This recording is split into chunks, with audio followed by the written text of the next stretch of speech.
What is up, you guys? Glitchiz here, and welcome back to the channel. And if you haven't guessed it already from the trailer, Dauntless Awakening is finally here. It is right around the corner, dropping on December 5th, and I am so excited to finally be back. I've been waiting almost 2 years for some meaningful content to finally come to the game to get me to come back and start making content again for you guys for this game. It's what really got my channel started, to be honest with you. So I'm really happy to finally be able to start talking about this stuff again. I have been testing Dauntless Awakening content for several months now behind the scenes, but obviously just I wasn't able to talk about any of it. I kind of hinted at it when I was on Dragonlorn's podcast, if you guys managed to see that. And couldn't talk about much, but we are publicly able to talk about a lot of the new features. And the first thing that I wanted to start off with you guys is going over the latest dev blog that just dropped today that has a ton of awesome information that I wanted to go over, and important information that you're going to have to know about the Awakening update that drops on the 5th. So without any further ado, let's jump into it. So the big thing, Dragonlord actually got this correct when he was hypothesizing on his latest dev update video is Dauntless is in fact coming to Steam. Crossplay and cross progression have been huge parts of Dauntless from the start, and we're thrilled to be inviting a whole new group of Slayers to join you in the hunt. Just like it's always been, crossplay and cross progression will be powered by Epic account, so you will still need your Epic account, and it's what will allow us to transfer all of our previous data from the Epic launcher if you're using that, and then moving over to Steam. So you will still have to have both. You'll just be able to download it and play it through a new game launcher now. We want you to play Dauntless on whatever platform you prefer, and if you want to wishlist on Steam, either to play over there or just to boost us in the algorithm, we wouldn't mind that either. So a little funny there. I think this is going to be a big game changer. It's going to bring a whole new audience to the game. I know a lot of at least PC players tend to try and stick to one platform, Steam in particular being the biggest one. So this is going to be a big change as well.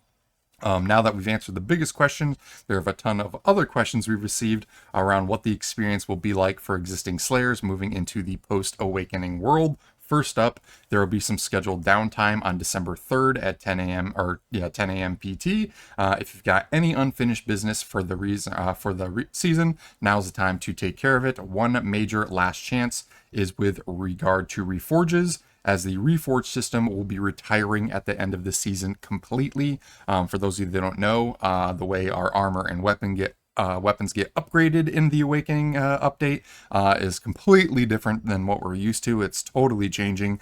Reforgers are going out the window, and so with that, they have some goodbye, going away parting gifts for those of you that took the time to do those reforges, and that is two really cool crowns. The first one being the Crest of the Reforged, for Slayers who have reforged each weapon type at least once, and then the second and most revered one is going to be the Crest of the Committed for Slayers who have reforged at least 70 times across any weapon. If you were paying attention to previous dev blogs, this has changed. The Crest of the Committed on their previous one, they said you had to have basically 70 total reforges, but it needed to be all 10 reforges across all weapons. After talking with the devs, they decided that for the people that specifically liked certain weapons over the others, and they may have had like hundreds and hundreds of reforges on one weapon and almost none on another, so they didn't think it was fair to have it be 70 reforges with an equal 10 reforges across every weapon. They just made it 70 total across any weapon type that you want. So that's good. The people that kind of mained one particular weapon, you'll still be able to take the benefit of getting the crown if you've reforged with only a couple instead of all of them. So that was a really nice change that they made there. Also, there's an extended Gregorio's treasure hunt for double XP coming up this weekend. Normally, it only lasts 2 days, but in light of the big update, they are extending this until December 3rd, so we get 3 or 4 days now to help you finish off those reforges if you haven't done so already. I will be releasing right after this video another video going over how to prep properly for the Dauntless Awakening update and all the things that myself as a pro Dauntless player would recommend doing to get ready for this big update. For additional context on the changes that are coming, check out our recent dev blog detailing all the upcoming changes. I'll probably do that and skip over certain bits when I go over that prep video. For today's blog, however, we're focusing on what this means for your existing gameplay items and currencies. So right out the gate, we have weapons. This is the big thing that's changing. The God Hand, Molten Edict, and the Hunger and the Twin Suns will remain in the game and be immediately available for Slayers who already own them. Slayers who have Power Surge these weapons will automatically have their tiers leveled up to level 10. Otherwise, they're going to start at level 1. So if you were a fan of some of these legendaries and you already own them, try and make sure to Power Surge them if you have those Aether Hearts in advance before you go there. It'll save you a ton of leveling in the long run. Also, in general, the Aether Hearts are going away completely as well because we don't have reforges anymore. So make sure to reforge all the weapons and all the armor that you can potentially, and use up all of those Aether Hearts because you're not going to be able to use them after the fact, and anything that is Power Surged is going to be leveled up to level 10 right out the gate. So you want to save as much time as possible and spend those all right away. Moving on, the Silver Sword and Golden Claws will remain and be immediately available as well. These weapons will be migrated to match the current progress that you have them pre-awakening. For example, if you made it to Golden Claws level 4, your Golden Claws will come over in the Awakening update at level 4 already as well. Any other previously crafted weapons that aren't of those legendary groups who own them as transmogs, basically those are going to be any transmog stones spent on those weapons before the update will also be refunded, and all other gameplay weapons, including the legendaries, will be removed from your inventory and not usable. So they're kind of downgrading some of the legendaries and revamping them and getting rid of the ones that we're not using anymore in light of all of these new updated ones coming out. All players who have reforged at least once will receive 60 Peerless Aetherite, containing enough XP to level any weapon right up to level 50 right out of the gate.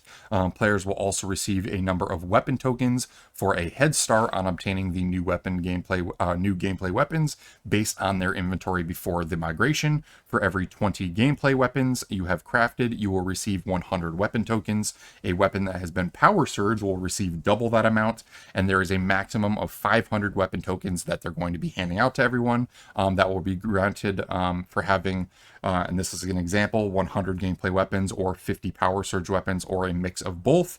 So if you've been playing since launch, like a lot of us have, you'll probably hit that 500 weapon tokens cap pretty easily. But if you're a newer player, try and get as many of these done as possible before launch. It'll just save you a ton of upgrading once the update happens. So keep that in mind.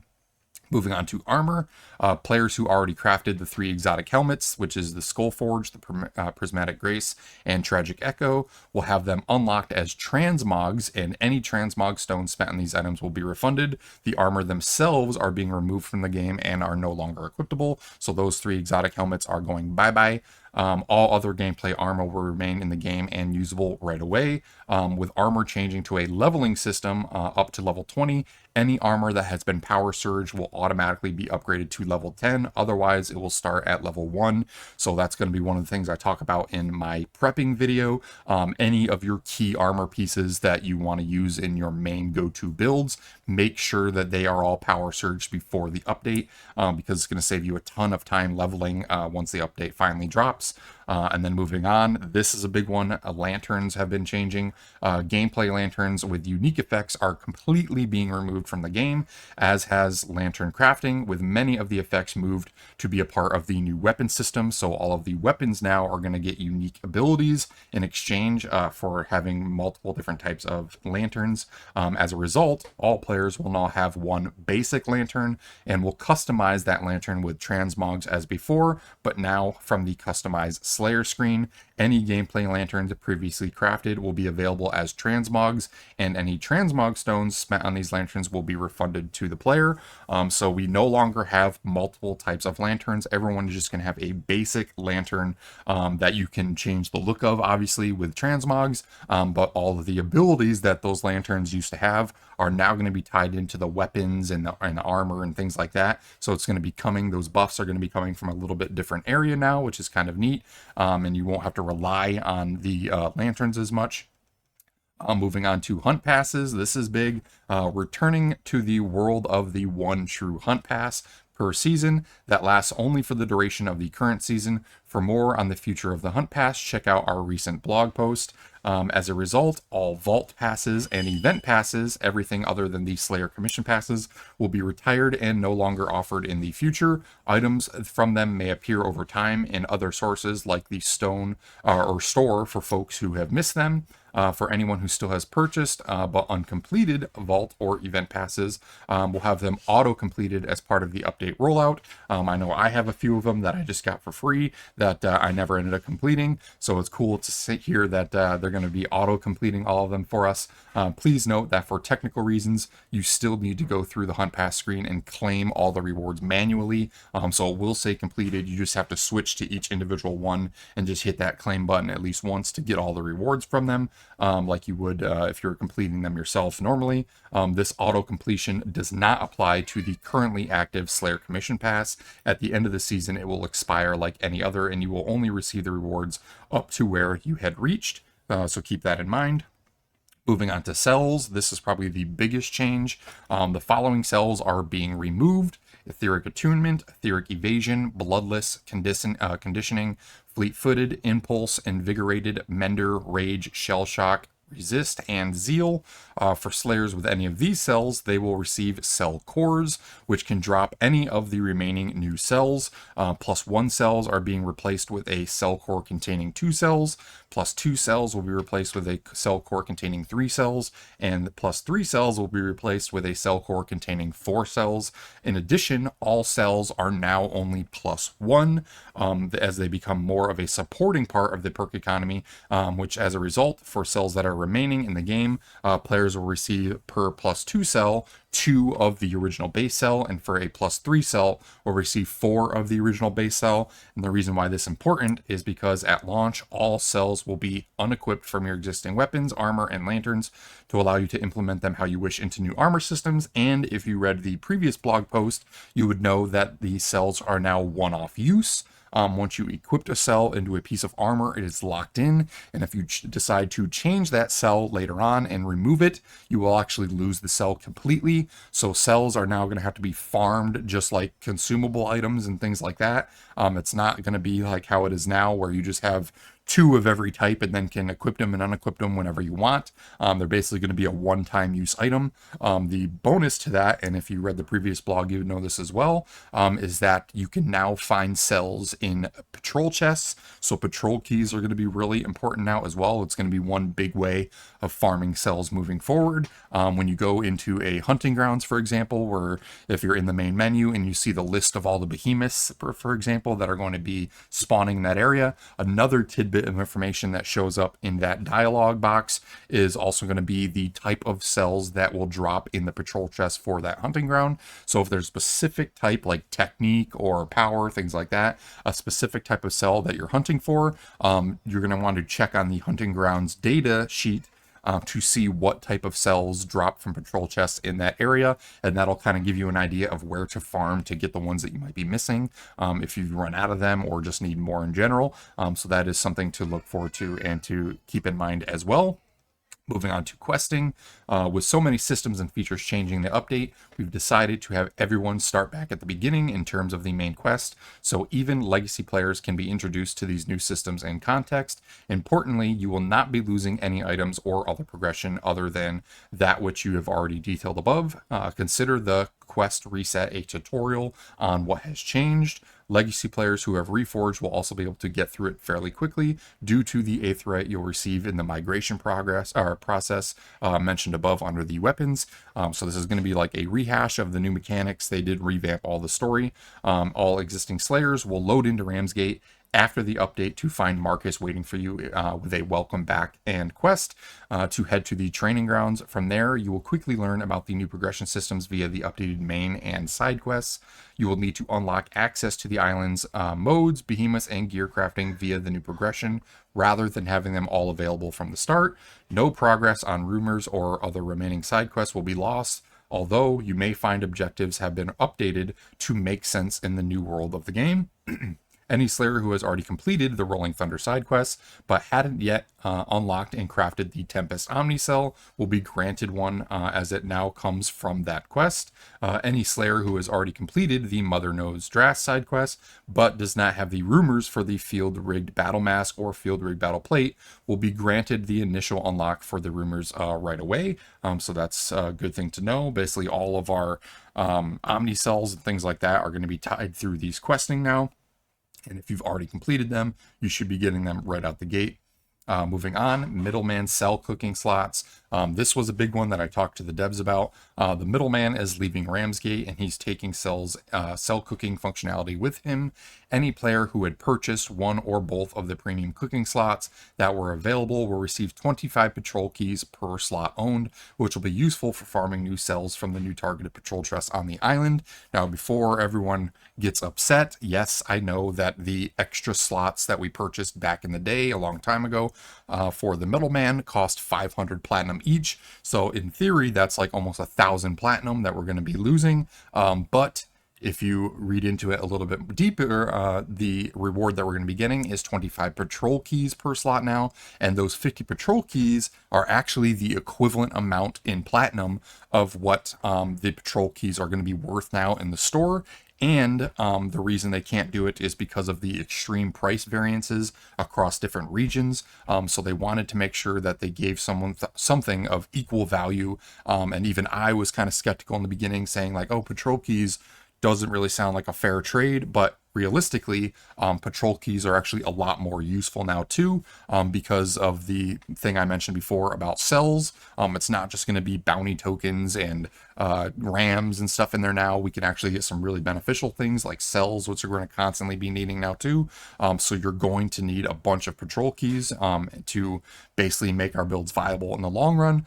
So I do in reality actually think this is a fair trade. We've gotten use out of those cell slots now for over 2 years and gotten use out of them. So getting the 25 patrol keys as a reward to help us out with the things that we need for the new update is actually a pretty decent trade-off. Moving on to weapon trackers. With the changes to weapons in this update, we are currently what are currently weapon trackers will be changing. These will now become trackers, now a one-time purchase from the research lab, but now equipped to your player in the customized Slayer screen, where you'll also be able to see your current stats. As before, other players will see your equipped stat above your head in the game world, but please note that for now, only one stat can be equipped at once.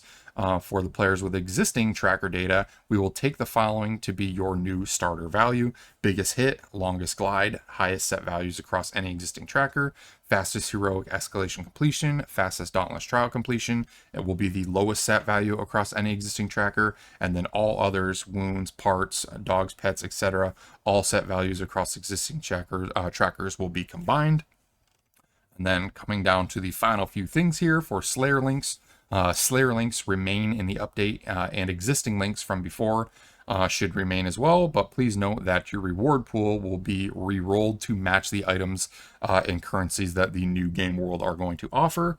For cosmetic items, just to be very clear, no premium cosmetic items will be removed as part of the update.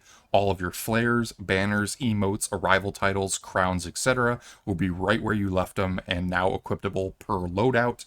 And this is really interesting because with the Slayers update, for the Slayer's appearance, we do have cosmetic loadouts now as well. So you'll be able to swap between looks on the fly, which we've never been able to do, which is pretty cool. For currencies, Aether Dust, Aether Sparks, Aether Hearts, which are used for reforging, as well as Chrono Stones and Cash Coins, will all be retired with this update, so don't be afraid to use them in advance. This is another thing that I'm going to go over in my prep video, so keep an eye out for that. And yeah, that is pretty much it. We've got just a couple days until the Dauntless Awakening update arrives. I'm excited to finally jump back into it and get you guys some more killer Dauntless content here moving forward. So if you're excited, if you liked the video, if it helped you out, be sure to smash that like button, comment down below. I appreciate all of your guys' feedback. Also, if you want to keep up to date with my future Dauntless content, consider subscribing and turn on that notification bell. And then last but not least, if you want to join a killer community of like-minded gamers, feel free to check the links down in the description and join us on the Discord. We've got over 1,000 members in there now, many of which are playing Dauntless. So hopefully you jump in and we see you guys around here soon. But until the next one, hope everyone has a great day, and we'll see you all later.